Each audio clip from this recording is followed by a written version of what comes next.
Marcus Ashworth stood at the window of his penthouse office, his gaze sweeping across the London skyline.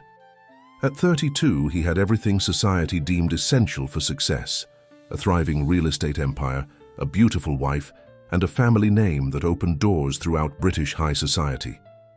Yet the letter in his hand threatened to shatter this carefully constructed world. "Your marriage to a common schoolteacher brings shame to the Ashworth name," his mother's elegant handwriting declared. "We cannot accept this union." The words burned into his consciousness, much like the countless other disapproving messages he'd received since announcing his marriage to Emma 6 months ago. His parents' rejection of their union had been swift and absolute, their absence at the small wedding ceremony leaving an ache that refused to subside. Emma's gentle touch on his shoulder pulled him from his thoughts. "You're reading it again," she said, her voice carrying no judgment, only concern. Her brown eyes, warm and understanding, met his troubled gaze. "I can't help but think there must be a way to make them see you as I do," Marcus replied, turning to face his wife. Emma's simple elegance had always struck him. She carried herself with a quiet dignity that no amount of wealth could purchase. "They've made their position quite clear," Emma said, smoothing her teaching dress. "Perhaps it's time to accept that some bridges can't be mended." Marcus shook his head, a plan forming in his mind. "What if they could get to know you without the prejudice of your profession clouding their judgment? What if they could see the real you, stripped of all preconceptions?" Emma's brow furrowed. "What exactly are you suggesting?" "Humphrey, our butler, is retiring next month. Mother will need to hire new household staff," Marcus began, his excitement building. "What if you were to apply for a position, as a housekeeper perhaps?" "You want me to pretend to be a servant in your family home?" Emma's voice carried a mix of disbelief and intrigue. "Not a servant, a valued member of the household staff. You'd have the perfect opportunity to show them who you truly are, without the barrier of social class standing in the way." Marcus took her hands in his eyes alight with possibility. "They'd see your intelligence, your kindness, your strength of character, all the qualities that made me fall in love with you." Emma walked to the window, considering the proposition. The sprawling Ashworth estate, visible in the distance, stood as a symbol of everything that separated her from her husband's world. "And what of my teaching position? My students? You could take a sabbatical. Tell the school you're caring for an ill relative. It would only be for a few months, just long enough to help them see past their prejudices. And you think they wouldn't recognize me? We did meet at that charity gala last year." Marcus smiled. "They barely glanced at you that night. Mother was too busy trying to push me toward Lady Catherine's daughter. Besides, it's remarkable how invisible household staff can be to people like my parents." Emma turned back to him, her expression thoughtful. "This is mad, you know that." "Absolutely mad." But there was a glimmer of something else in her eyes, the same adventurous spirit that had led her to accept a dance with a wealthy stranger at that gala, despite the whispers and stares. "Mad enough to work," Marcus insisted. "Think about it. You'd be able to observe them in their natural habitat, see how they truly behave when they think no one of consequence is watching. And perhaps, just perhaps, they might learn something about themselves in the process." Emma sat down on the leather sofa, her teacher's analytical mind already working through the logistics. "I'd need references, a background story, proper training, in-household duties. Mrs. Reynolds, our old housekeeper, retired to Cornwall last year. She always had a soft spot for me. I'm sure she'd help us craft a convincing background. And as for the duties, we could practice here, turn it into an adventure of sorts." The autumn sun cast long shadows across the office as Emma weighed the proposal. Finally, she looked up at her husband, a mix of determination and amusement crossing her features. "Your mother always said I lacked proper breeding. Won't she be surprised to discover just how well I can serve tea and arrange flowers?" Marcus knelt beside her, taking her hands in his. "You don't have to do this. We could simply continue as we are, build our own life separate from them." Emma squeezed his hands. "Your family means everything to you, Marcus. I see how their rejection wounds you even though you try to hide it. If there's even a chance this mad plan could bridge the gap between our worlds, I'm willing to try." It won't be easy, Marcus warned. You'll have to endure their scrutiny, their potential disdain. I'm stronger than they think, Emma replied with a quiet confidence. And perhaps by the end of this, they'll understand that true worth isn't measured by the size of one's bank account or the length of one's lineage. As the sun set over London, casting a golden glow across the city, Marcus and Emma began plotting the details of their audacious scheme. Neither could have predicted the waves of change their decision would set in motion, nor the profound ways it would transform not only the Ashworth family, but their own understanding of love, loyalty, and the true meaning of class. The Ashworth estate loomed before Emma like a fortress as she walked up the gravel driveway, her sensible shoes crunching against the stones. Gone were her tailored teaching clothes, replaced by a modest black dress and minimal makeup. Her wedding ring rested on a chain beneath her blouse, a constant reminder of the truth hidden beneath this carefully constructed facade. The previous week had been a whirlwind of preparation. Mrs. Reynolds had proven invaluable, coaching Emma in the intricacies of household management while helping construct a believable employment history. Now standing before the imposing oak door, Emma took a deep breath and rang the bell. Bernard, the elderly butler who'd served the Ashworths for decades, opened the door with practiced precision. His eyes, sharp despite his age, assessed her thoroughly. "Miss Emma Watson, I presume, here for the housekeeper position?" "Yes, sir," Emma replied, adopting the slightly deferential tone Mrs. Reynolds had taught her.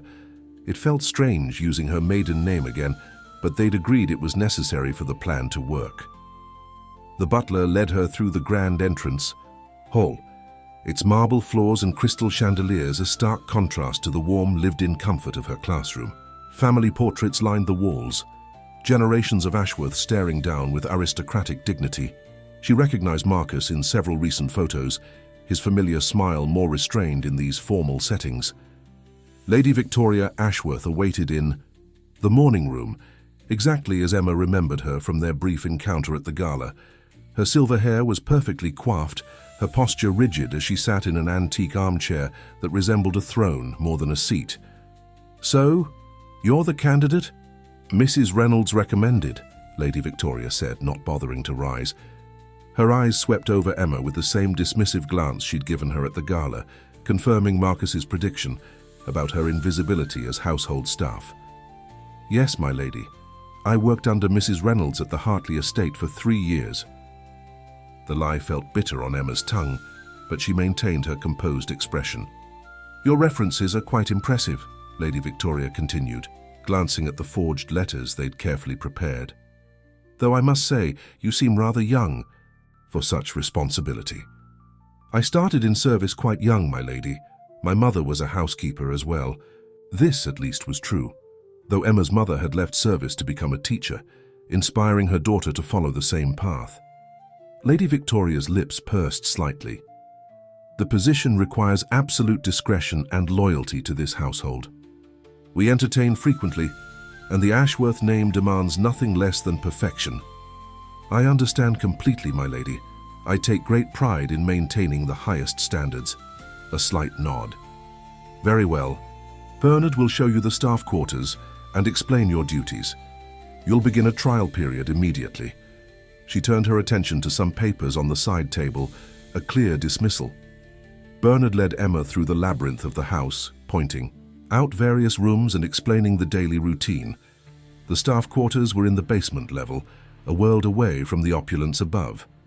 Here the air smelled of laundry soap and cooking spices, and the sounds of work, chopping, scrubbing, quiet conversations, replaced the hushed atmosphere of the main floors. "This will be your room," Bernard indicated a small but clean chamber. "Staff breakfast is at 6 sharp, and Lady Victoria expects the house to be fully functioning by 8. You'll oversee the maids and coordinate with the kitchen staff for all meals and events." Emma set her small suitcase on the narrow bed. "Thank you, Mr. Bernard. I look forward to working with everyone." The butler paused at the door, his expression softening slightly. "A word of advice, Miss Watson. Lady Victoria can be demanding. Keep your head down, do your work well, and you'll manage fine." He hesitated, then added, "The young master, Mr. Marcus, he's different, kind to the staff. But he's rarely here these days. not since his unfortunate marriage situation. Emma's heart skipped at the mention of her husband, but she merely nodded. "I'll remember that, thank you." Left alone, Emma sat on the bed, running her hands over the rough cotton coverlet. The reality of what she'd undertaken was sinking in. For the next few months, this small room would be her home. This basement level her world. She would watch her mother-in-law host elaborate parties from behind the scenes, serve tea to women who would never dream of acknowledging her as an equal. A knock at the door interrupted her thoughts. A young maid with bright red hair poked her head in. "Begging your pardon, miss, but Mrs. Phillips asked if you could help in the kitchen. Lady Victoria's announced a last-minute dinner party for tomorrow night, and we're all in a right state." Emma stood, straightening her dress. "Of course. Lead the way." She paused, waiting for the girl's name. "Lucy, miss. Been here 2 years. Now."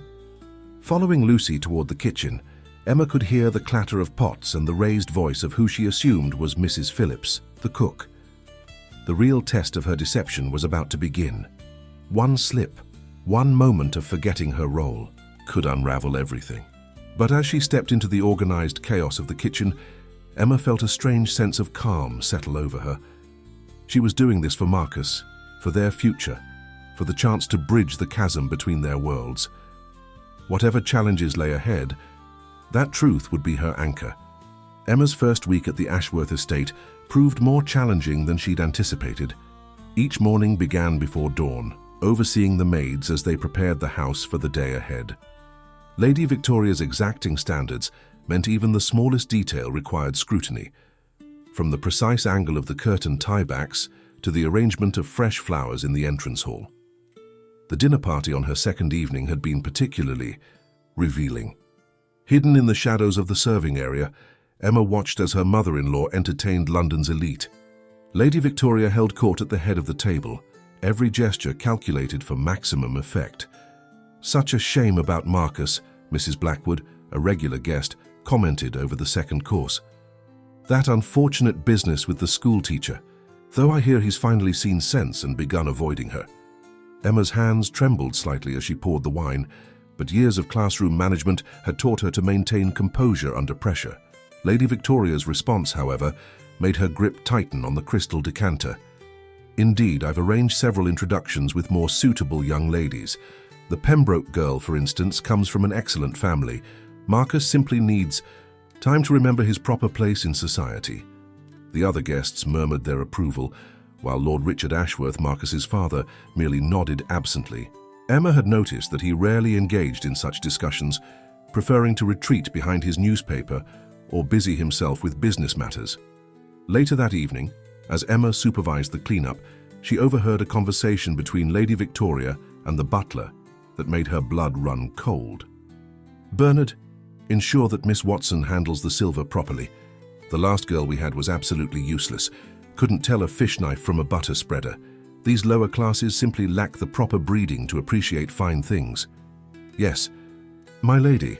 Though I must say Miss Watson seems quite capable." "We shall see.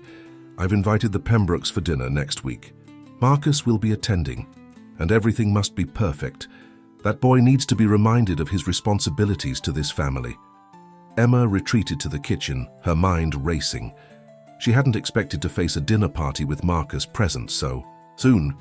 They'd planned for this eventuality, but the reality of serving her own husband while his mother played matchmaker threatened to overwhelm her. The kitchen provided unexpected solace.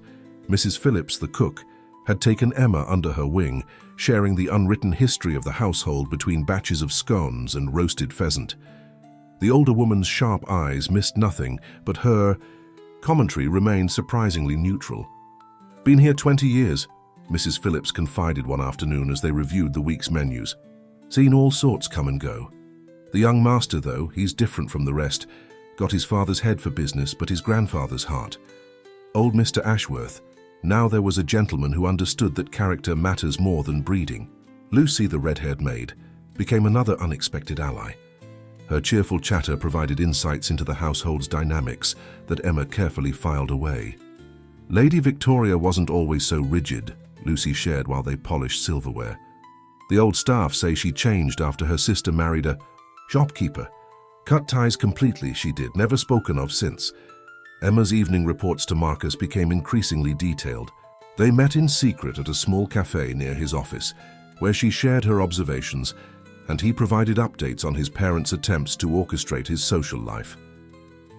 Mothers invited the Pembrokes next week. He warned during one such meeting. Catherine Pembroke will be there.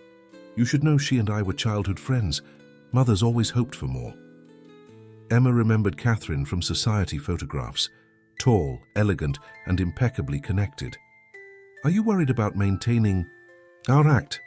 Marcus reached across the table, squeezing her hand. Only about keeping my distance from you. It's harder than I expected, seeing you in the house but not being able to acknowledge you properly. The following days passed in a blur of preparation for the Pembroke dinner. Emma threw herself into the work, partly to maintain her cover and partly to distract herself from the upcoming challenge. She learned the proper way to press tablecloths, arrange place cards, and coordinate the timing of courses. Each night, lying in her narrow bed in the servants' quarters, Emma recorded her observations in a small notebook. The contrast between the public faces of the Ashworths and their private behaviors fascinated her. Lord Richard's quiet kindness to the staff when his wife wasn't looking. Lady Victoria's solitary afternoon teas when she would stare at old photographs with an expression of profound loneliness. But it was the small comments, the casual cruelties directed at those deemed beneath notice, that truly opened Emma's eyes. The way Lady Victoria dismissed a maid's request for time off to attend her mother's birthday. How Lord Richard's business associates laughed about putting the lower classes in their place over brandy and cigars. The Ashworth name, Emma realized, had become both shield and prison for its bearers. The constant pressure to maintain appearances, to prove their superiority, had created walls that separated them not only from others, but from their own humanity. As the day of the Pembroke dinner approached, Emma felt her resolve strengthen. This charade wasn't just about gaining acceptance anymore. It was about understanding the forces that had shaped her husband's world, and perhaps finding a way to help the Ashworths see beyond the gilded cage they'd built around themselves. The evening of the Pembroke dinner arrived with all the pomp and ceremony Emma had come to expect from the Ashworth household. Crystal glasses sparkled under the chandeliers, silver gleamed on the mahogany table, and the air was rich with the scent of roses and expensive perfume. Emma watched from her position near the serving door as the guests arrived. Catherine Pembroke swept in on a wave of silk and subtle French perfume, her blonde hair arranged in an elegant chignon. She greeted Lady Victoria with the practiced ease of long familiarity, but it was her reaction to Marcus's arrival that made Emma's heart constrict. "Marcus, darling." Catherine's voice carried just the right note of warmth as she pressed a kiss to his cheek. "It's been far too long. You've been quite the recluse these past months." Marcus played his part perfectly, offering a polite smile that didn't quite reach his eyes.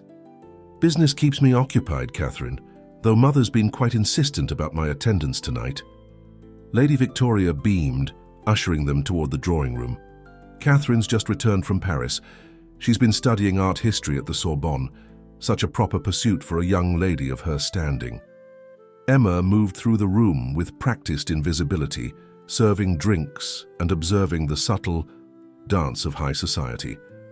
Lord Richard engaged Mr. Pembroke in discussion about market trends, while Lady Victoria orchestrated the seating arrangement to place Catherine beside Marcus. The dinner service began smoothly.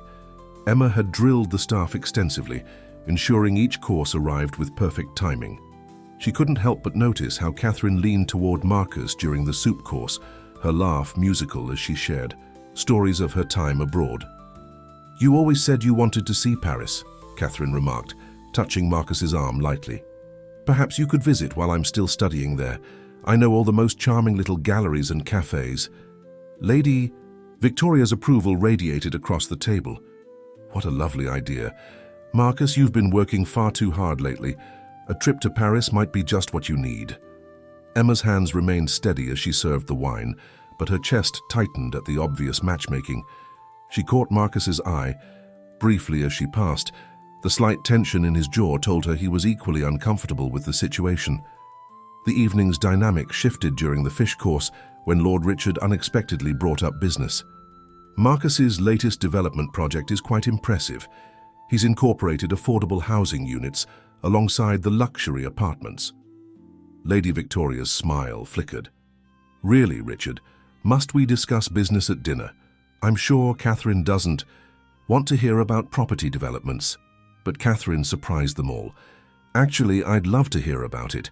Social responsibility in business is becoming quite the topic in Paris, though surely the mixing of social classes presents certain challenges. The only challenge, Marcus replied with careful neutrality, is overcoming outdated prejudices. I've found that talent and character exist independently of social status. Emma busied herself with clearing plates, hiding her smile at his subtle rebellion.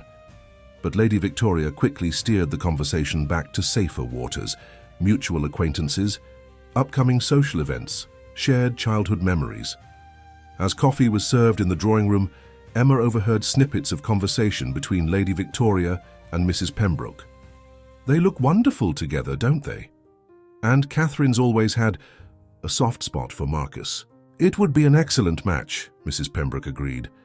Especially after that unfortunate business with the schoolteacher, Catherine would never dream of embarrassing the family by working in trade. Emma's professional mask nearly slipped at that comment, but years of classroom management came to her rescue. She focused on arranging coffee cups with mechanical precision, her mind racing beneath her calm exterior. The evening's most revealing moment came later, as the party began to wind down. Emma was checking the cloakroom when she overheard Marcus and Catherine in the hallway. "You don't seem happy, Marcus." Catherine's voice was softer now, more genuine. "We've known each other too long for pretense." "I'm perfectly happy, Catherine, just not in the way my mother wishes I were." "This is about her, isn't it? The teacher? Your mother said you'd ended things." "Mother says many things, Catherine. Not all of them accurate." Their voices faded as they returned to the drawing room, but Emma remained still for a moment, processing what she'd heard. Catherine's tone had held genuine concern, suggesting she might not be the entirely willing participant in Lady Victoria's matchmaking schemes that she appeared to be. Later that night, after the guests had departed and the house settled into silence, Emma sat at her small desk in the servants' quarters. She opened her notebook, recording the evening's events with careful attention to detail. The social maneuvering, the undercurrents of class prejudice, the complex web of expectations and obligations.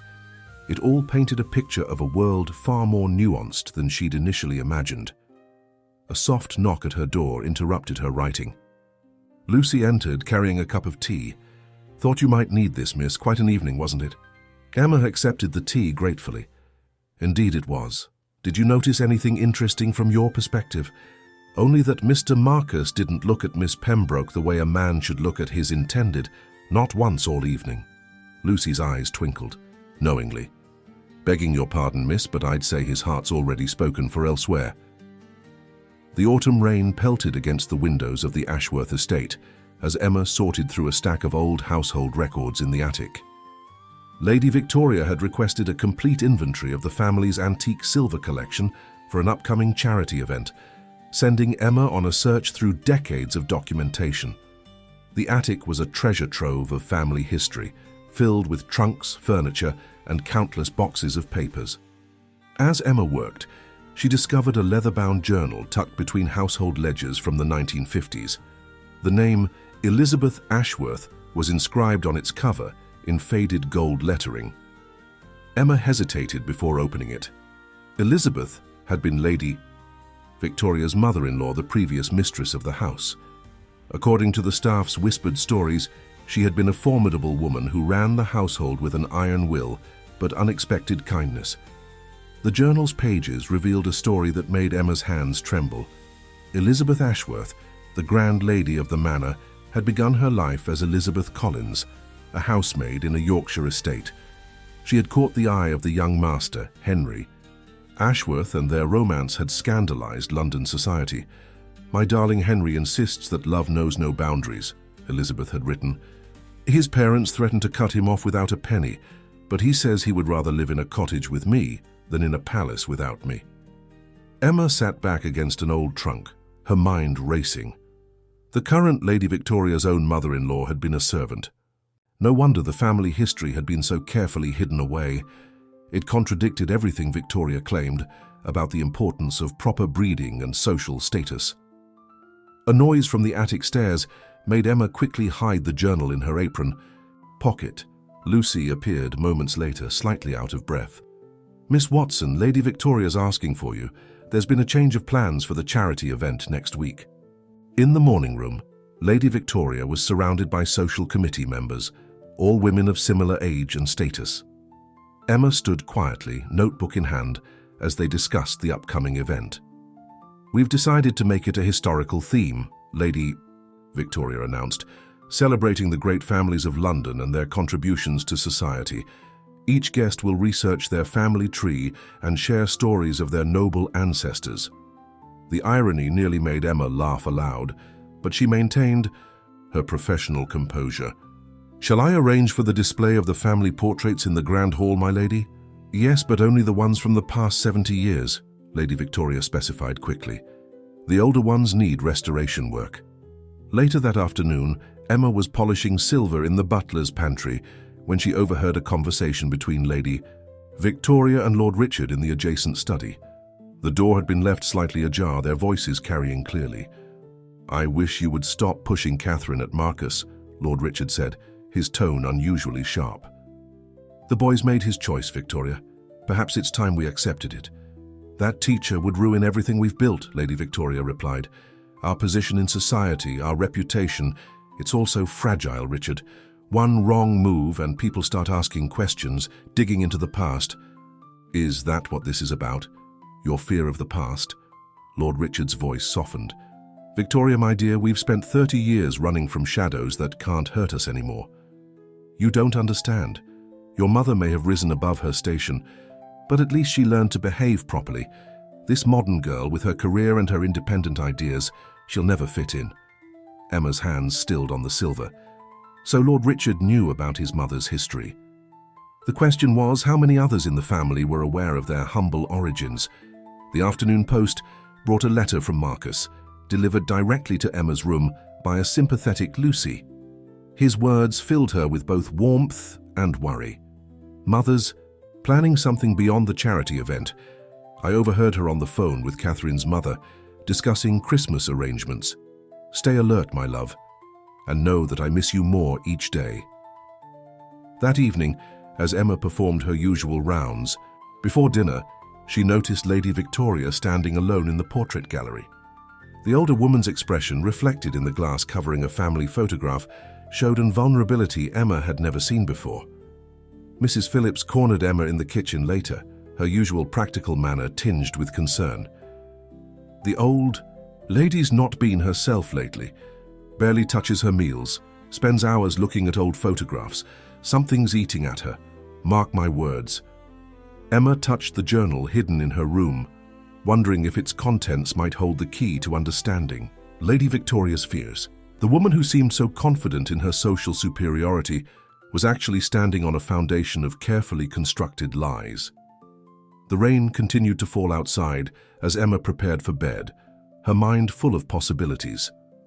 The journal had given her a weapon, one that could shatter the Ashworths' carefully maintained facade. But as she thought of Lady Victoria's vulnerable expression in the portrait gallery, Emma wondered if there might be a better way to use this information. Understanding bloomed slowly, like the first rays of dawn. Lady Victoria's obsession with social status, her rigid adherence to class distinctions, even her rejection of Emma, it all stemmed from a deep-seated fear of being exposed, of losing the security she'd spent decades building. As Emma drifted off to sleep, she realized that the path to acceptance might not lie in confrontation, but in compassion. The challenge would be finding a way to help Lady Victoria see that the very things she feared, change, social mobility, love across class boundaries, were already woven into the fabric of her family's history. The morning sickness caught Emma entirely by surprise. She managed to maintain her composure through serving breakfast, but the smell of kippers sent her rushing to the servants' bathroom. Lucy found her there, pale and shaking. "Miss Watson, shall I fetch the doctor?" No, Emma managed, wiping her mouth with a trembling hand. "Just a touch of something, I'll be fine." But as the days passed, the pattern became unmistakable. The morning queasiness, the sudden exhaustion, the tenderness in her breasts, all pointed to one inescapable conclusion. Emma was pregnant. The revelation complicated everything. Her loose-fitting uniform could hide the changes for now, but in a few months concealment would become impossible. She needed to tell Marcus, but their carefully planned meetings had become less frequent as Lady Victoria kept him busy with social engagements. The charity event preparations provided a welcome distraction. Emma threw herself into the work, organizing displays and coordinating with caterers. Lady Victoria's insistence on highlighting the family's noble history had taken on a new irony now that Emma possessed Elizabeth's journal. One afternoon, while arranging flowers in the conservatory, Emma overheard a conversation between Lady Victoria and Catherine Pembroke that made her blood run cold. "I've arranged everything for Christmas," Lady Victoria was saying. "You'll stay in the blue guest room, of course. Marcus always loved the holiday traditions. Perhaps they'll remind him of happier times." "Lady Victoria," Catherine's voice held a note of hesitation. "I should tell you, I've met someone in Paris, a professor at the Sorbonne." The silence that followed was profound. "A professor? But surely, my dear, you understand that Marcus needs you. This unfortunate business with that teacher has nearly ruined him. Your marriage would restore everything." "Marcus doesn't need rescuing," Catherine replied gently, "and I don't think he wants it either. Have you considered that he might genuinely love her?" "Love?" Lady Victoria's laugh was brittle. "Love doesn't pay for maintaining a position in society. Love doesn't protect you from scandal and whispers. I learned that lesson long ago." The conversation shifted as they moved away from the conservatory, leaving Emma to ponder Lady Victoria's words. What had she learned long ago about love and social position? That evening, Emma felt particularly exhausted. As she supervised the dinner service, black spots danced at the edges of her vision. The room suddenly tilted, and she barely managed to slip through the service door before fainting. She came to in her room, with Mrs. Phillips and Lucy hovering anxiously nearby. "The doctor's on his way," Mrs. Phillips announced. "No arguments." "Girl, you're white as a sheet." Panic surged through Emma. A doctor would surely discover her condition. "Really, I just need rest." "Miss Watson." Mrs. Phillips sat on the edge of the bed, her expression unreadable. "I've worked in grand houses for 40 years. I know the signs. How far along are you?" Emma's hands clutched at her blanket. About 3 months, I think." The cook nodded slowly. "And the father?" "He's a good man," Emma whispered. "We're married, actually. It's complicated." Understanding dawned in Mrs. Phillips's eyes. She studied Emma's face for a long moment, then nodded again. "Lucy, tell Bernard the doctor won't be necessary. Just a touch of exhaustion. Miss Watson, needs rest." After Lucy left, Mrs. Phillips spoke again, her voice low. "I wondered why you seemed familiar. You're her, aren't you? The teacher Mr. Marcus married." Emma's silence was answer enough. "Well," Mrs. Phillips said finally, "that explains a few things. Don't worry, your secret's safe with me. But you can't hide this forever, especially not now." "I know," Emma sighed. "I just need a little more time. Lady Victoria's starting to show cracks in her armor. If I can help her understand that love matters more than social position—" "Be careful," Mrs. Phillips warned. "That woman's spent years building walls around herself. Sometimes people fight hardest to keep their illusions when they're starting to crumble." Later that night, Emma lay in her narrow bed, one hand resting on her still flat stomach. The baby complicated their plans enormously, but it also offered a strange hope. This child would unite two worlds, the aristocratic heritage of the Ashworths and the honest working background that Lady Victoria tried so hard to deny. A soft knock interrupted her thoughts.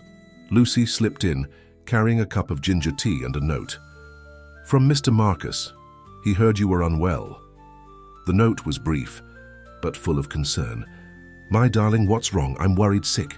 Meet me tomorrow at our usual place. I'll make sure to get away from Mother's endless social calendar. All my love, Em."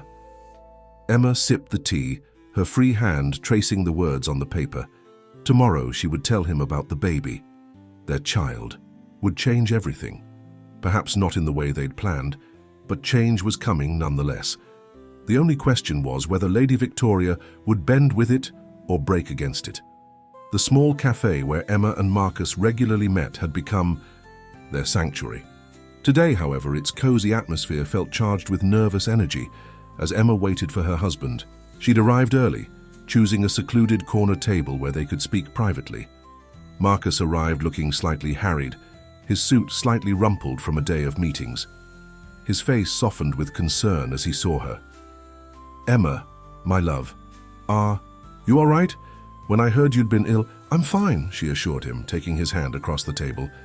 "Better than fine, actually. Marcus, I'm pregnant." The words hung in the air between them. Marcus's eyes widened, a mix of joy and worry crossing his features. "Pregnant? But this changes everything. You can't continue working in that house, not in your condition." "I have to," Emma insisted. "We're so close to making progress. Your mother's facade is starting to crack, and I've discovered something that might help us understand her better." She pulled Elizabeth's journal from her bag, explaining her discovery in the attic. Marcus leafed through the pages, his expression growing more astonished with each revelation. "My grandmother was a housemaid?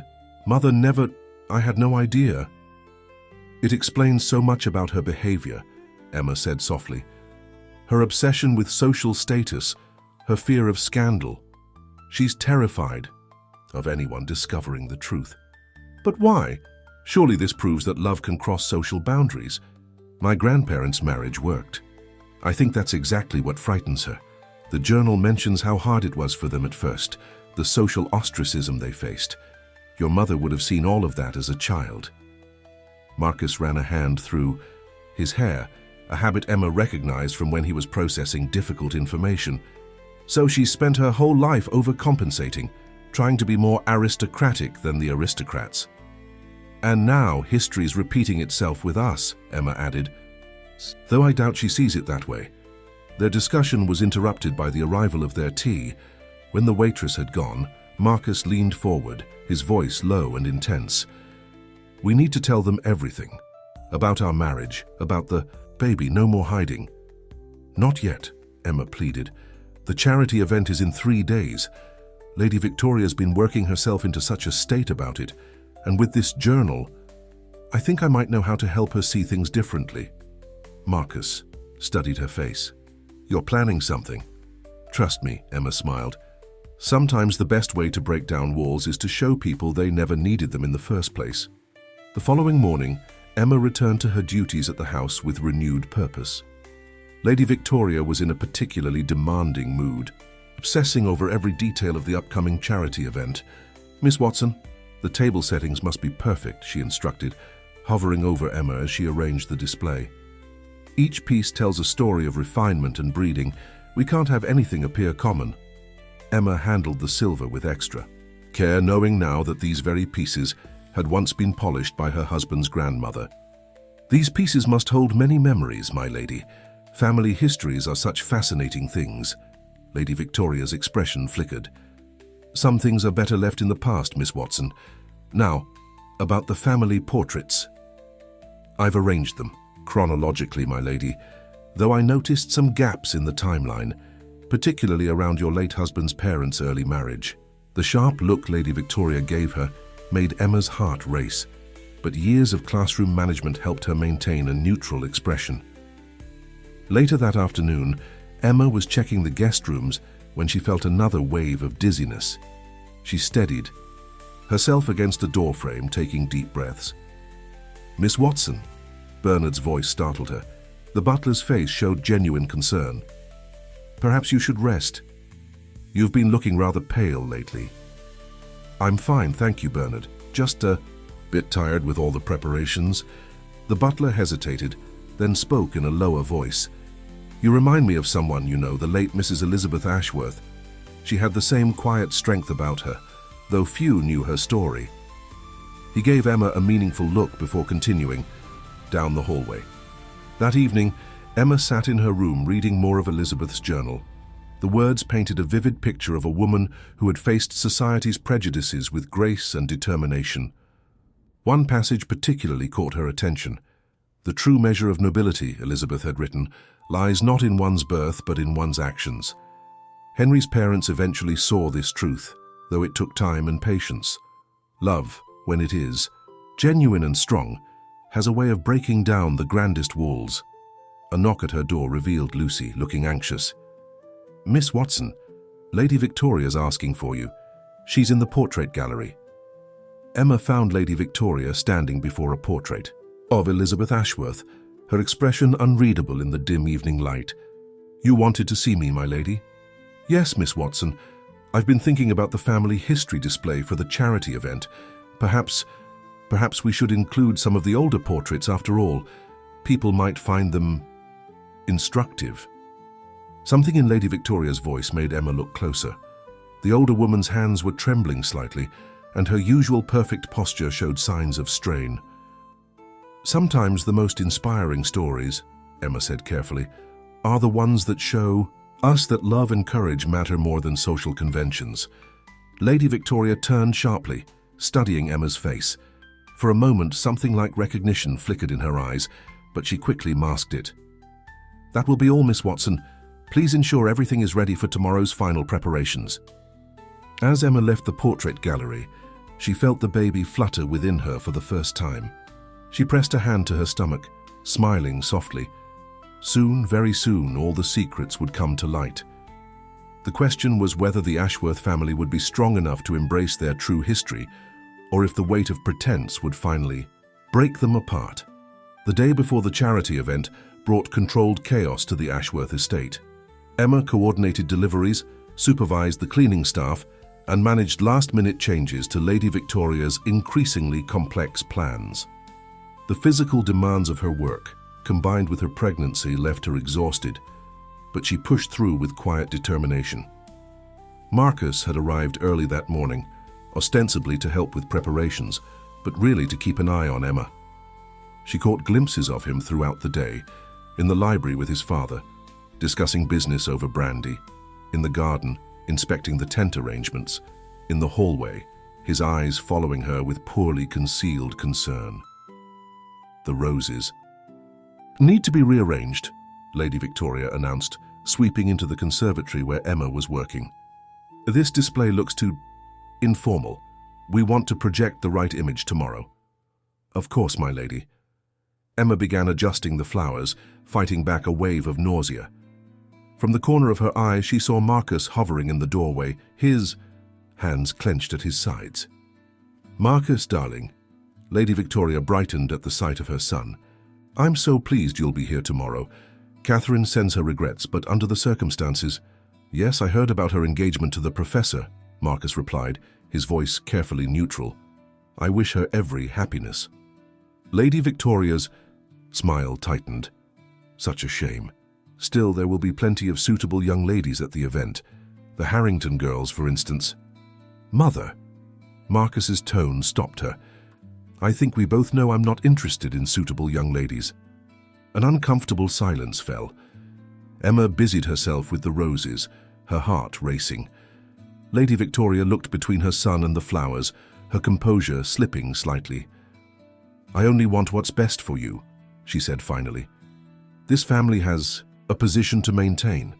"Like Grandmother Elizabeth maintained her position?" Marcus asked quietly. Lady Victoria went very still. "What did you say?" "I've been doing some research into our family history. Fascinating reading." Before Lady Victoria could respond, Mrs. Phillips appeared in the doorway. "Begging your pardon, my lady, but the caterers need your approval on tomorrow's menu." The interruption broke the tension, and Lady Victoria swept from the room, though Emma noticed her hands were shaking slightly. When she had gone, Marcus moved closer to the flower arrangement. "You're looking pale," he murmured, pitching his voice low enough that only Emma could hear. "I'm fine," she assured him, though the scent of the roses was making her stomach churn. "But Marcus, you shouldn't hint about the journal. Not yet. I can't stand watching you work yourself to exhaustion while carrying our child. This has gone on long enough." Their conversation was interrupted by Lucy's arrival. Miss Watson, Bernard needs you in the silver room." The rest of the day passed in a blur of activity. Emma noticed Lady Victoria making several trips to the portrait gallery, spending long moments studying the older paintings. Lord Richard, too, seemed preoccupied, watching his wife with an expression of mingled concern and resolution. By evening, Emma was struggling to maintain her composure. But the baby seemed particularly active, and the constant motion combined with her exhaustion made every step an effort. As she supervised the final arrangements in the grand hall, her vision suddenly blurred. "Miss Watson!" Bernard's voice seemed to come from very far away. "Miss Watson!" She was vaguely aware of strong arms catching her as she fell, of voices calling out in alarm. Then Marcus was there, his professional mask forgotten as he cradled her. "Emma, someone fetch a doctor." "No!" She tried to protest, but the room was spinning. Through the haze, she heard Lady Victoria's sharp intake of breath. "Marcus, what are you doing?" "What I should have done months ago," Marcus replied firmly. "This is Emma, mother, my wife, and she's carrying your grandchild." The last thing Emma saw before losing consciousness was Lady Victoria's face, a complex mix of emotions playing across her features: shock, anger, recognition, and something that might have been fear or understanding. When she came to, she was lying on a sofa in the morning room. Mrs. Phillips was pressing a cool cloth to her forehead, while Lucy hovered anxiously nearby. Through the partially open door, she could hear raised voices from the study. "You knew about this?" Lady Victoria's voice was sharp with accusation. "I suspected," Lord Richard replied calmly, "and I chose not to interfere, just as my parents eventually chose not to interfere with you and me." "That was different." "Was it?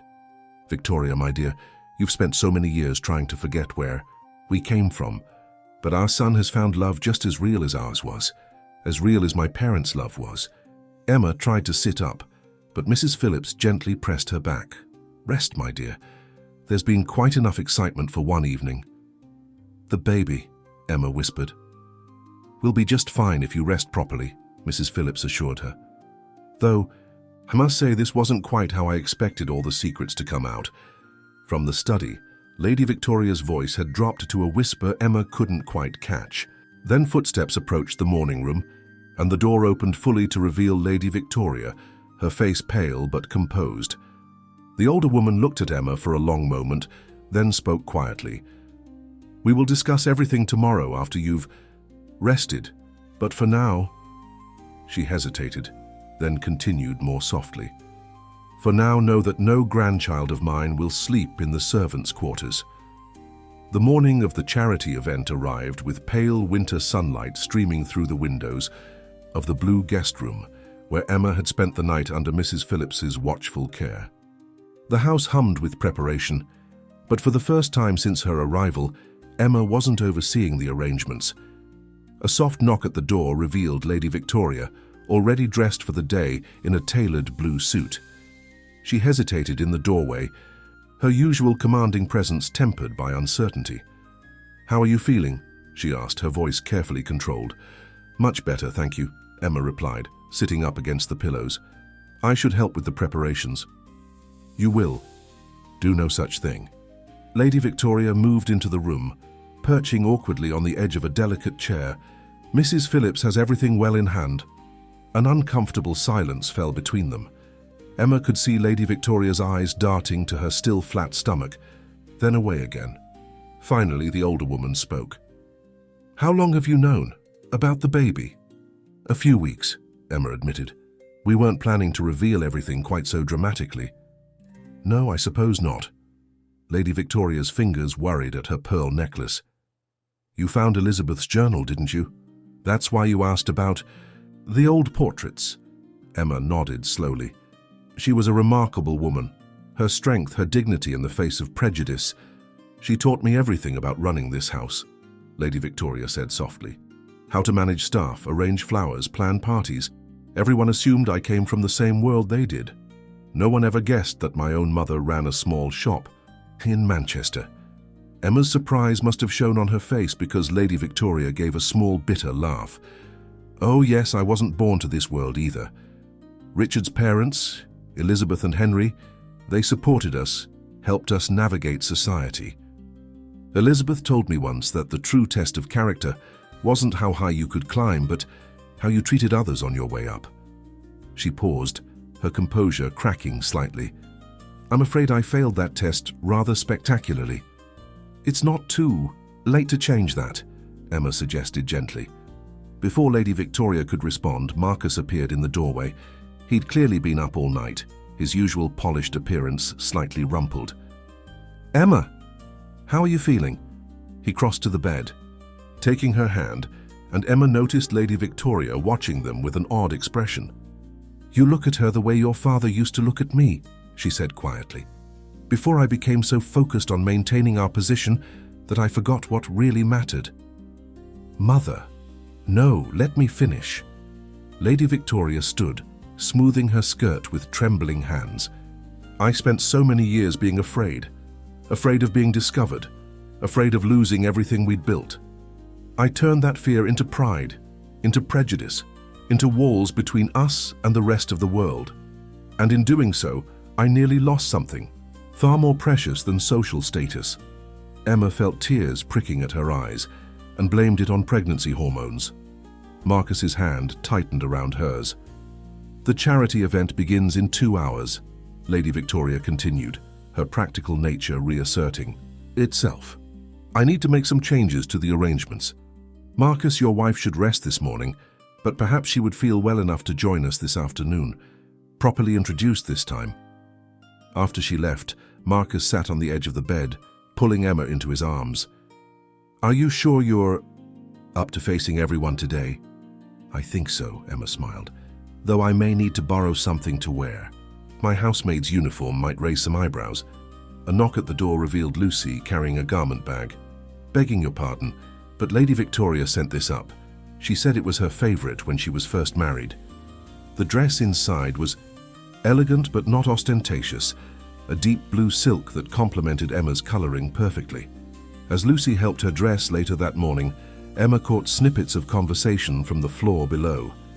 Guests were arriving early, and Lady Victoria's voice carried clearly as she greeted them. Yes, we've made some last-minute changes to the program. Today isn't just about celebrating our heritage. It's about honoring the true meaning of nobility, the strength of character that allows love to triumph over prejudice, courage over fear. Mrs. Phillips appeared with a light breakfast and a knowing smile. The old lady's been up since dawn, rearranging everything. Had us bring out all the family portraits, even the ones she used to keep hidden away. Quite a stir it's causing among the early arrivals. By early afternoon, Emma felt strong enough to dress for the event. The silk dress fit perfectly, though she suspected it had been hastily altered overnight. Lady Victoria herself came to escort her downstairs, pausing at the top of the grand staircase. I owe you an apology, she said quietly. Not just for how I treated you as a servant, but for how I behaved when Marcus first told us about your marriage. I forgot what it was like to be young and in love, facing a world of prejudice. I forgot what really matters. Emma took her mother-in-law's hand. Perhaps we can help each other remember. Together, they descended the stairs to where Marcus and Lord Richard waited. The grand hall was filled with London's elite, all turning to stare as Lady Victoria cleared her throat. Ladies and gentlemen, I'd like to introduce you to someone very special. My daughter-in-law, Emma Ashworth. She and Marcus are expecting our first grandchild in the spring. And while some of you may have met her previously under different circumstances, I can assure you that she has shown me more about true nobility of spirit than 1,000 years of aristocratic breeding could teach. The charity event transformed into something quite different from what had originally been planned. Instead of a celebration of aristocratic lineage, it became a testament to the power of love and the true meaning of family legacy. Lady Victoria, to everyone's surprise, led the charge. Standing beneath the portrait of Elizabeth Ashworth, she shared the story of her mother-in-law's journey from housemaid to lady of the manor. She spoke of her own humble beginnings, her voice growing stronger as she acknowledged the fears and prejudices that had driven her behavior for so many years. My husband's grandmother taught us that true nobility isn't inherited in the blood, she told the assembled guests. "It's earned through actions, through kindness, through the courage to love despite society's expectations." The reaction among the guests varied. Some of the older generation looked scandalized, while others nodded in understanding. Emma, standing between Marcus and Lord Richard, felt the baby flutter again, as if in approval. Catherine Pembroke, who had arrived late with her professor fiancé, approached Emma with a warm smile.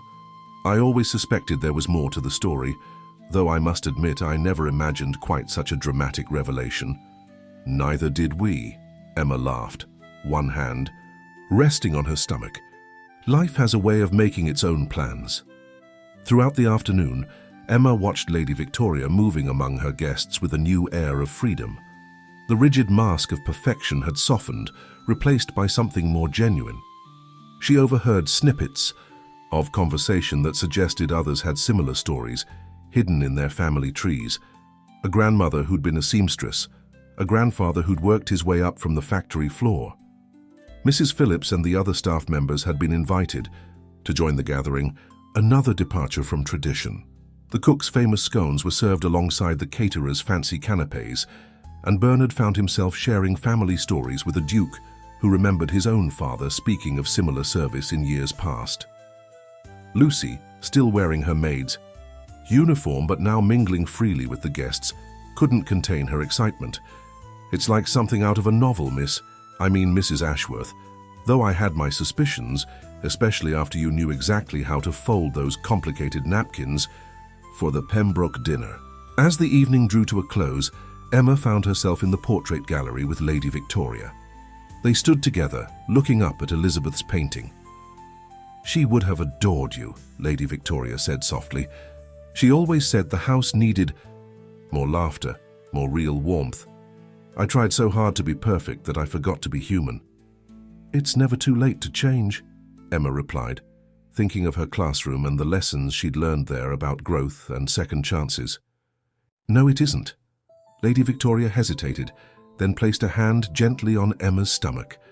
"This little one will have quite a heritage, not of titles or wealth, but of courage and love.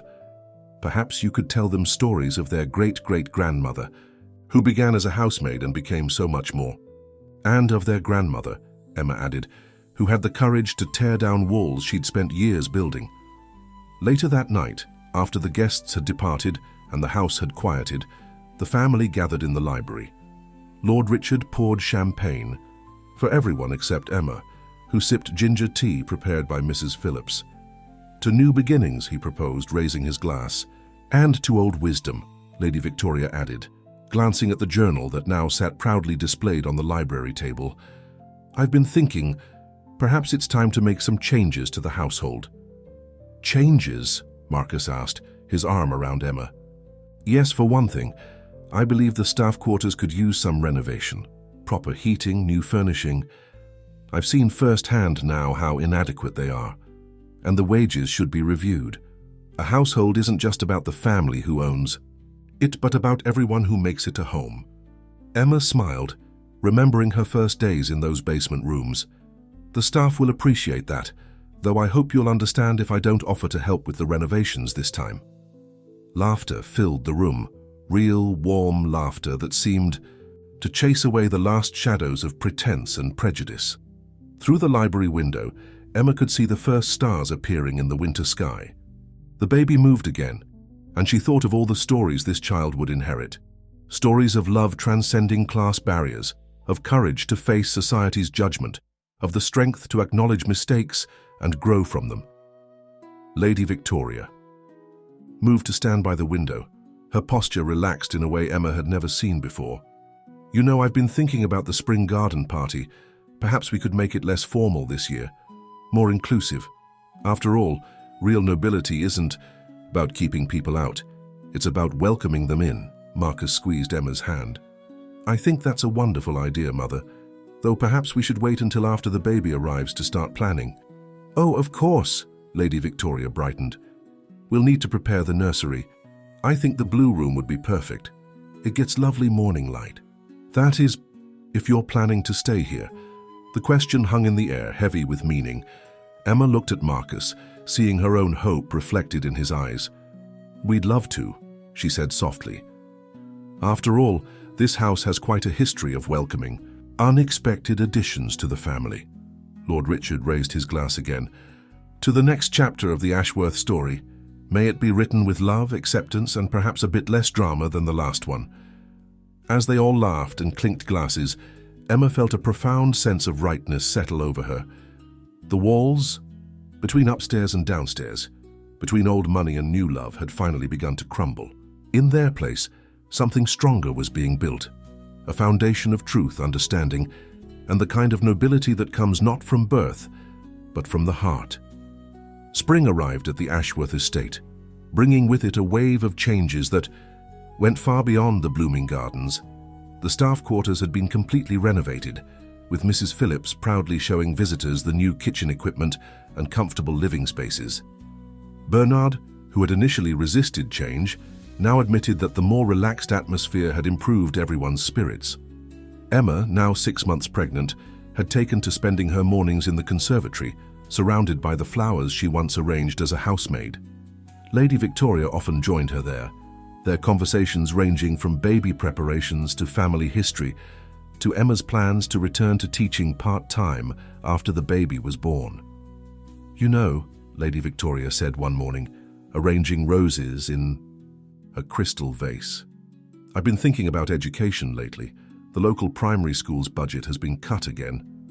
Emma looked up from the book of baby names she'd been browsing. "Yes, it's been difficult for many schools in the area. Perhaps the Ashworth Foundation could help. After all, education is what brought you and Marcus together. And if my grandchild inherits your passion for teaching, we should ensure there are good schools for all children, regardless of their background." The transformation in Lady Victoria had surprised everyone, none more than herself. The woman who had once judged worth by social status now spent time getting to know each staff member personally, learning about their families and aspirations. Lord Richard watched these changes with quiet satisfaction, occasionally sharing stories of his own parents' unconventional romance. "Mother always said that love had a way of revealing people's true character," he told Emma one evening. "I'm glad Victoria finally remembered that lesson."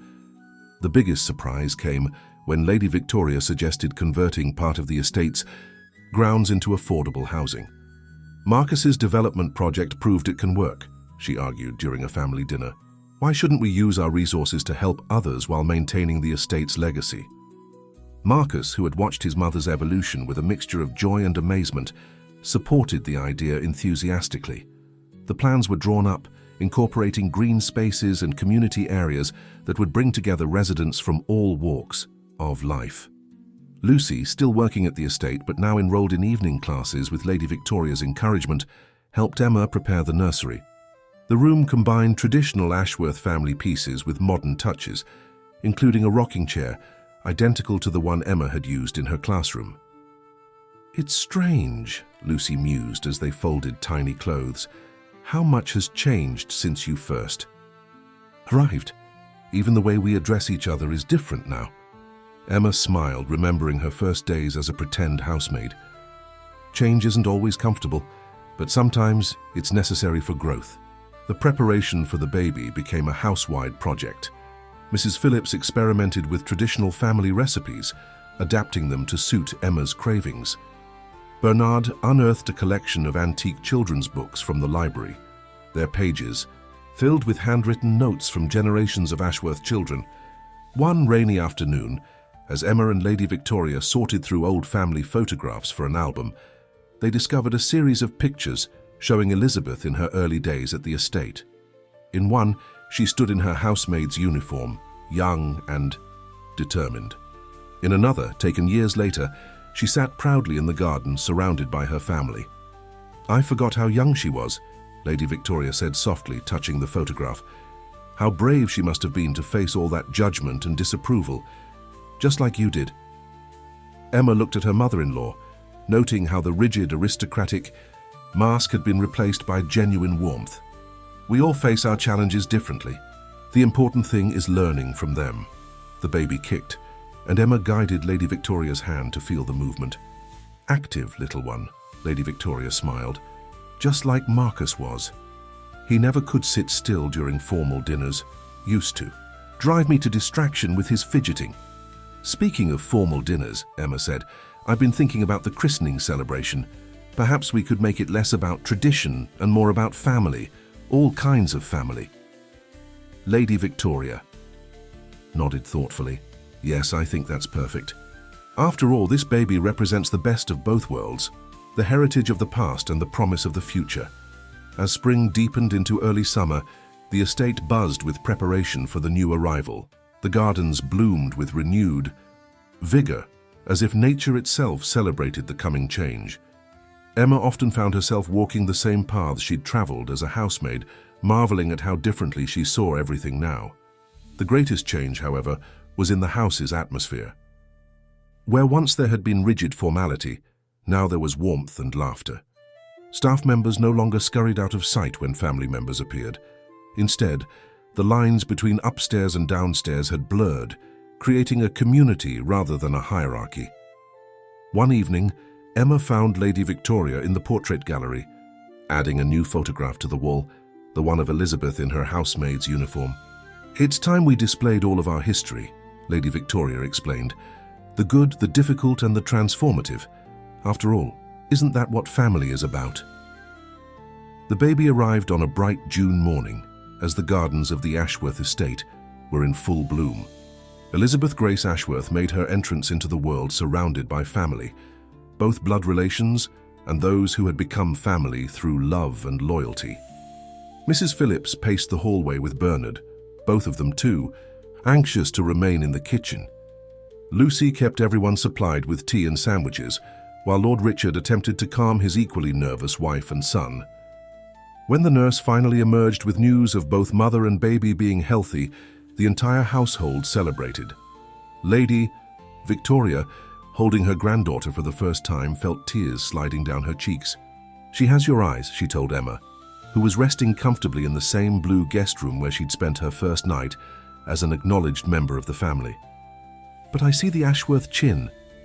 And hopefully, Emma smiled, she'll have the strength of all the remarkable women in her family tree, from both sides of the social divide. The christening celebration, held in the gardens a month later, reflected the estate's new philosophy. Tables were set up on the lawn, with no distinction between family, staff and guests. Mrs. Phillips's cooking was served alongside the caterers' offerings, and children from Emma's former school played among the rose bushes. Catherine Pembroke attended with her professor husband, both of them delighting in the changes they observed. Your mother seems like a different person, Catherine told Marcus as they watched Lady Victoria showing baby Elizabeth to a group of admiring guests. She is in many ways, Marcus replied, though perhaps she's simply returned to who she always was, before society's expectations buried her true nature. The affordable housing project on the estate grounds was progressing well, with the first families due to move in by Christmas. Lady Victoria had insisted on including a community centre, where Emma planned to offer reading programs for children from all backgrounds. Education opened doors for me, Emma explained to a reporter covering the project. We want to ensure those same opportunities are available to everyone, regardless of their circumstances. The article, when published, praised the Ashworth family's progressive approach to preserving their heritage while embracing change. Lady Victoria, who once would have anxiously monitored every word for its social implications, simply smiled and added it to the family album she was creating for her granddaughter. As summer turned to autumn, baby Elizabeth's first few months brought constant joy to the household. She was adored by everyone, from her grandparents to the newest kitchen maid. Her nursery became a gathering place where social barriers continued to dissolve, as visitors from all walks of life came to coo over her cradle. One evening, as Emma rocked her daughter to sleep, she found Lady Victoria in the doorway watching them with a gentle expression. I've been thinking, Lady Victoria said softly, about what Elizabeth, the first Elizabeth, wrote in her journal about the true meaning of nobility. She was right, you know, it never had anything to do with birth or breeding. It was always about how we treat others, how we face challenges, how we love. Emma placed the sleeping baby in her crib. She would be proud of how far we've all come. As would your students, Lady Victoria added. though I imagine they miss you at school. I'll be back part-time next term, Emma said, though I'm thinking of focusing on adult education as well. There's been interest from some of the estate staff in improving their qualifications. Lady Victoria nodded approvingly. We could set up a study room in the library. After all, this house has always been a place of learning.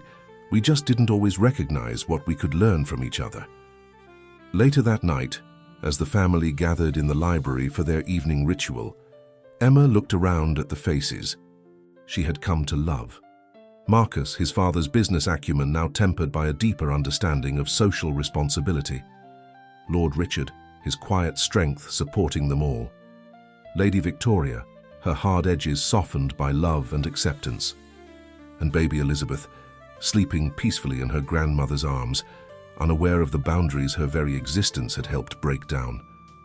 The portrait of the first Elizabeth Ashworth seemed to smile down at them from the wall, her housemaid's uniform, now a badge of honor rather than a secret to be hidden.